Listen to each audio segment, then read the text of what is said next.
fake credentials shipped from China into the U.S. Counterfeit FBI and Drug Enforcement Administration badges were discovered among them. The state of Indiana is investigating the Chinese Communist Party's influence in America. Officials there are seeking to protect the state's education system. An elderly couple drowned in Beijing's floodwaters following heavy rainfall. Some are blaming a drainage system failure. A Hong Kong parliament member is casting doubt on a Chinese-made vaccine.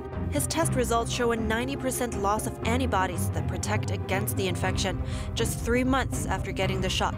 And Beijing will soon be keeping an even closer eye on China's industry.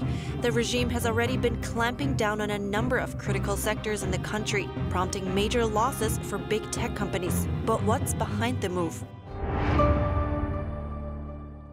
Hello and welcome to China in Focus. I'm Evelyn Lee in for Tiffany this week. U.S. border officers in Chicago seized a number of counterfeit law enforcement badges over the past week, all arriving from China. Customs and Border Protection, or CBP, announced the news in a Tuesday press release. The agency seized a total of 9 fake badges, including 1 FBI badge and 8 DEA or Drug Enforcement Administration badges. The parcels they were found in were destined for locations across the U.S. CBP officers say the badges could have led to disastrous consequences harmful to the public. But it's not the first time counterfeits from China have entered the country. Other fake items range from fake currency to COVID-19 related products, including N95 masks.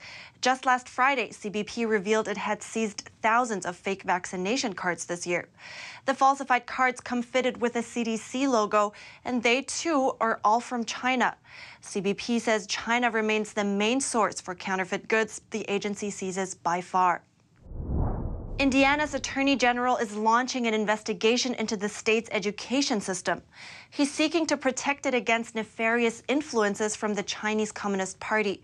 Republican Todd Rokita tells talk show host Lars Larson the state's college campuses and its students are at risk.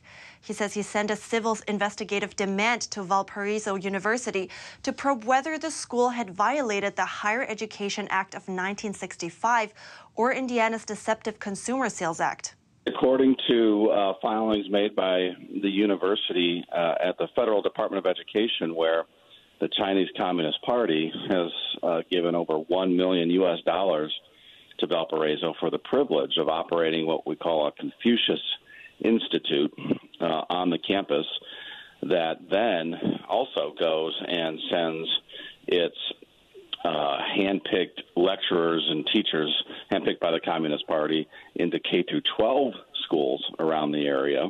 Some lawmakers on Capitol Hill are also sounding the alarm over the CCP's influence on U.S. education.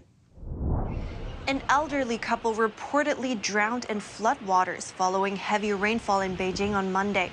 Chinese media says the husband was a retired senior official. The couple were driving along a concave road under a bridge built for railways, but the floodwaters ran too high and they couldn't pass through. The outlet said many vehicles were flooded and one was completely submerged. The water level indicator shows that when the incident occurred, the water was about 6 feet high. According to Beijing Daily, the flood is partially a result of drainage system failure. The report says the area's drainage lacked the capacity to siphon off the downpour. The water rose quickly and even manhole covers were pushed open by the backflowing rainwater. A Chinese netizen said it's not the first time the road in this area was blocked by heavy rain, but nothing had been done to increase its drainage capacity. Some lamented, saying they didn't learn any lessons from the floods in Zhengzhou City. Severe droughts are drying up rivers and reservoirs vital for the production of hydropower. This is happening in several countries around the world. NTD's Patrick Hayden with more on that. Droughts have triggered big hydropower disruptions in places like western US, Brazil and China. This has led governments to rely more on fossil fuels. We're in the 22nd year of drought, and the lake was about 95% full in year 2000, and now we're at 35%. At the huge 2,000 megawatt Hoover Dam on the Colorado River, where 1 megawatt can power up to 1,000 homes, production was down about 25% in July. In central Gansu province, China, it's been bleak for some. There wasn't a single raindrop from the sky. Also, Yunnan province in southwest China is still recovering from severe droughts from last year. In Brazil, hydroelectric power is the top source of electricity at 61%. Drought recently cut water flows into hydro dams to a 91-year low. The country is seeking to activate thermoelectric plants to offset the drop in hydropower. In California, Governor Gavin Newsom authorized the use of diesel generators and engines. The Department of Energy's Director of Hydropower Research says they're researching how dams can more efficiently store water during rainy periods so it can be reserved for use during droughts. Patrick Hayden, NTD News. Authorities in Shanghai have seemingly invented a new term used to describe test results for the Chinese Communist Party or CCP virus. Abnormal. But does abnormal mean the results are positive or negative, or is the person asymptomatic? Chinese netizens say it's unclear. On Wednesday, a staff member in Shanghai's Songjiang Central Hospital took a virus test. In a statement, Shanghai authorities said the results came back abnormal, but didn't elaborate on what that means. Some netizens criticized the statement online, writing, "If it's positive, then it's positive. If it's negative, then it's negative. Why are you being so ambiguous?" Another said Shanghai really knows how to play games. The term might be ambiguous on purpose, used by authorities to keep public panic in check and to maintain a stable image of China's pandemic situation. The protection given by China's Sinopharm vaccine plummets by a massive 90% just 3 months after getting inoculated. This according to recent tests. On Monday, member of Hong Kong's Legislative Council Michael Tian told the press that he got the Sinopharm shot in February. Then in May, he went to get a COVID-19 antibody test. The results revealed that 90% of the antibody concentration in his body had disappeared. Vaccines stimulate the body to produce virus-fighting antibodies. It's these antibodies that protect a person from infection. When these antibodies disappear, the person becomes once again prone to infection. Mr. Tian took another antibody test just last month. Another 70% of his remaining antibodies were gone. Tian says he worries that by the 6-month mark, after getting inoculated, there will be nothing left. He also questioned Chinese authorities' decision to measure pandemic prevention success by looking at vaccination rate. Because even if the vaccination rate reaches over 80%, many will have already lost their antibodies and immunity against the virus. One Chinese citizen tells NTD she's facing death by starvation. She blames her situation in part on mistreatment and lack of support from Chinese authorities. NTD's Don Ma has more. A local in central China's Zhengzhou city, Liu Hongxia, is facing a dire situation. Her district is enforcing strict pandemic control measures, and authorities aren't giving her food or other support. This is on top of the flooding that caused damage to her home.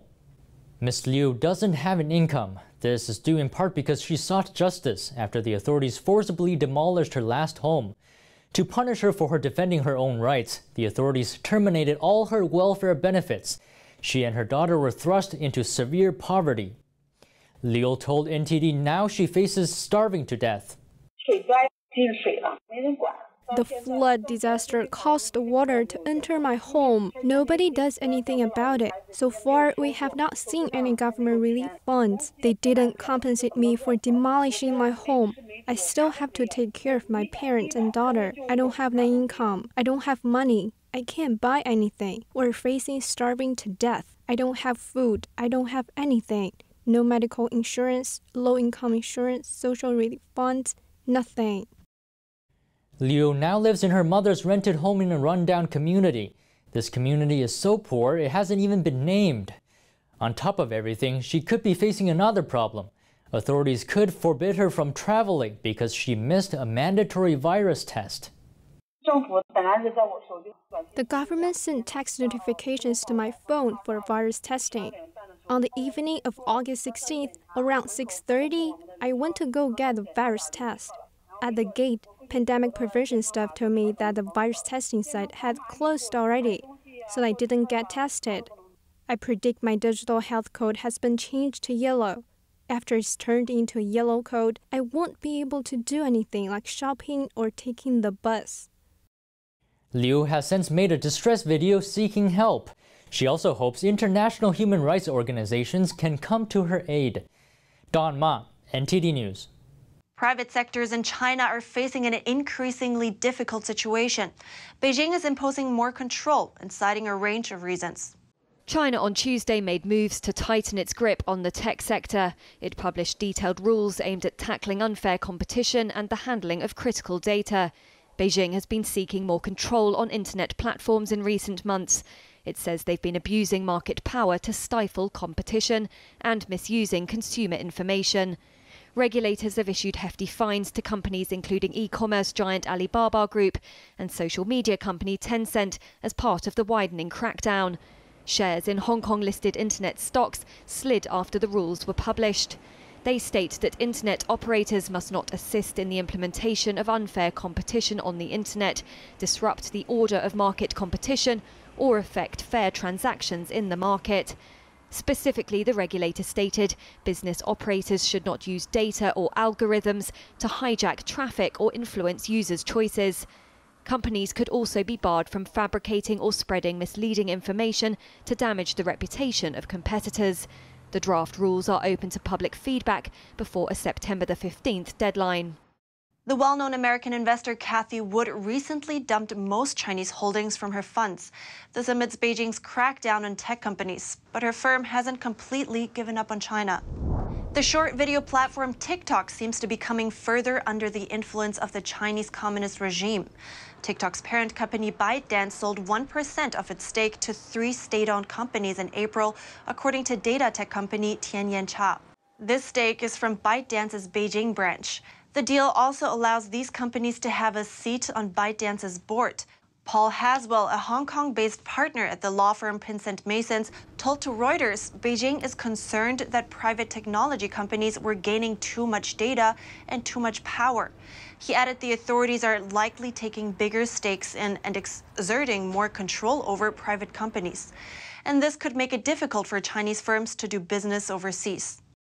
Beijing announces it'll soon be keeping an even closer eye on industry. The Chinese regime has been clamping down on a number of critical sectors in the country, prompting major losses for big tech companies and others. 2 experts give their take on the issue.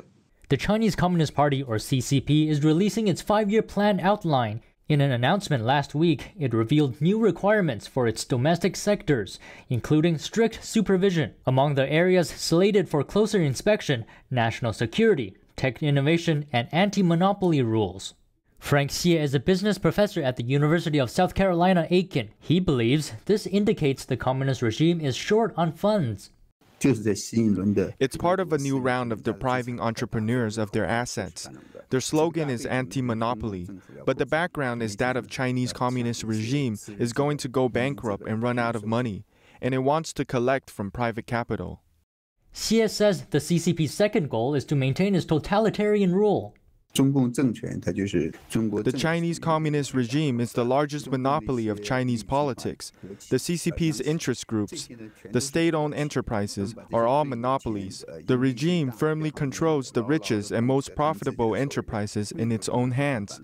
But in this case, they never talk about being anti-monopoly. Recently, the CCP has been strengthening its clampdown on Chinese companies. It's resulted in huge losses for the companies involved. But will Beijing's new policies reach firms on the other side of the globe? A China affairs analyst says the effects will inevitably reach democratic countries. Things that lean towards Western values are very likely to be purged by the CCP in the future. There is no doubt that the Western companies that have invested in China will find themselves in more and more difficult situations in the future. But Xu says Beijing is still trying to hold on to those companies and their profits. So for now, its policies will still allow for some benefits to keep them around. As China's rich get richer, they're becoming Beijing's next major economic target. On Tuesday, the head of Chinese Communist Party, Xi Jinping, put China's wealthiest citizens on notice. He presented a plan for common prosperity that includes income regulation and redistribution. On the surface, the phrase common prosperity seems to refer to the concept of moderate wealth for all, rather than extreme wealth for just a few. But Beijing often uses it as a slogan to enforce its rule. According to a report from China's official state news agency Xinhua News, Xi says it's necessary to regulate what he calls excessive income and for the rich to give their money back to society. He then suggested taxation or other ways of redistributing income and wealth in the country. But Xi didn't disclose many details about his plan. China affairs analyst Tang Jingyuan questions Beijing's intention behind this regulation. He points out Xi didn't quantify any terms used in that official report. There is no standards for what is excessive income and what is legal income. Tang says the so-called common prosperity is also used as a tool for the Communist Party to maintain power. It's the same phrase former Communist leader Mao Zedong used in the land reform campaign last century. He used the term to take power away from landlords and farmers in China. As a result, many landowners and landlord elites in the countryside were killed. Sinologists say the death toll may be as many as 4 million. And Chinese carmaker Geely is keeping its annual sales target. The company is betting new vehicle launches will offset the impact of the global microchip shortage and a resurgence of the pandemic. China's Geely Automobile said on Wednesday its first half net profit grew 4%. That was as sales in the world's biggest auto market recover from global health crisis lows. Hangzhou-based Geely posted a January to June profit of $367.2 million. Revenue rose 22%, with vehicle sales climbing 19%. The company expects to sell 1.5 million cars this year. Some analysts said the results were better than expected, with the company having benefited from cost-cutting. Geely Automobile is developing a new EV brand called Zeekr with its parent group. Geely is seeking to become a leading EV contract manufacturer and engineering service provider. It also plans to introduce more electric models in its overall lineup. In June, Geely said it would scrap plans to list new shares on the mainland's Nasdaq-like Star market. That was after it abandoned a merger plan with sister company Volvo Cars in February. More than 90% of Geely's vehicles are sold in China. The company abandoned a merger plan with Volvo Cars earlier this year. Volvo was originally a Swedish car maker, but it's been owned by Geely since 2010. Geely says the two firms will combine their powertrain operations and jointly develop next-generation EV architecture and autonomous driving solutions.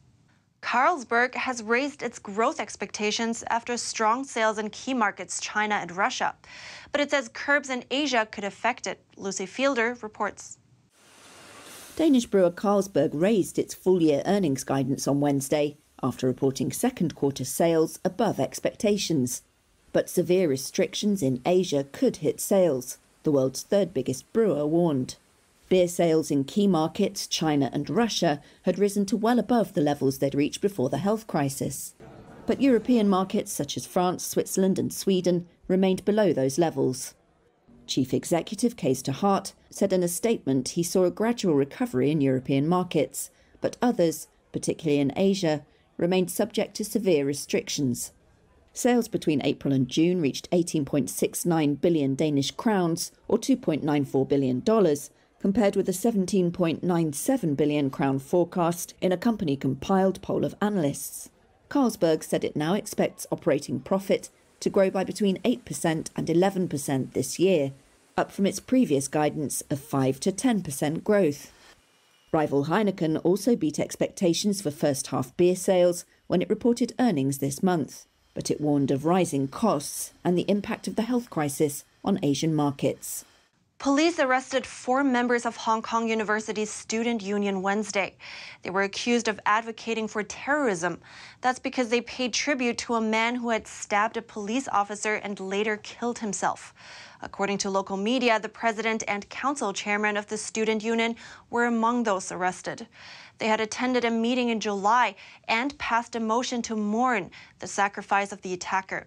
Hong Kong police previously warned people not to mourn the attacker, calling it no different from supporting terrorism. The Hong Kong University Student Union withdrew the motion under pressure, and some union members also left the group. In response, Hong Kong University severed ties with the union. The arrests are the latest use of the Beijing's national security law imposed on the city last year. That rule bans anything Beijing deems subversion, secession, terrorism, or foreign collusion to interfere in Hong Kong's affairs. More than 100 pro-democracy activists have been arrested under the law since late June. And that's all for today. But before you go, we have a short announcement. We have our premiere at 9:30 p.m. from Monday to Saturday on TV and our YouTube channel. NTD is available on many platforms, including cable TV, satellite, and over-the-air TV across the U.S., and it continues to grow. Please check out ntd.com/TV. Type in your zip code to find all the ways you can watch our show. Thanks for watching. See you next time.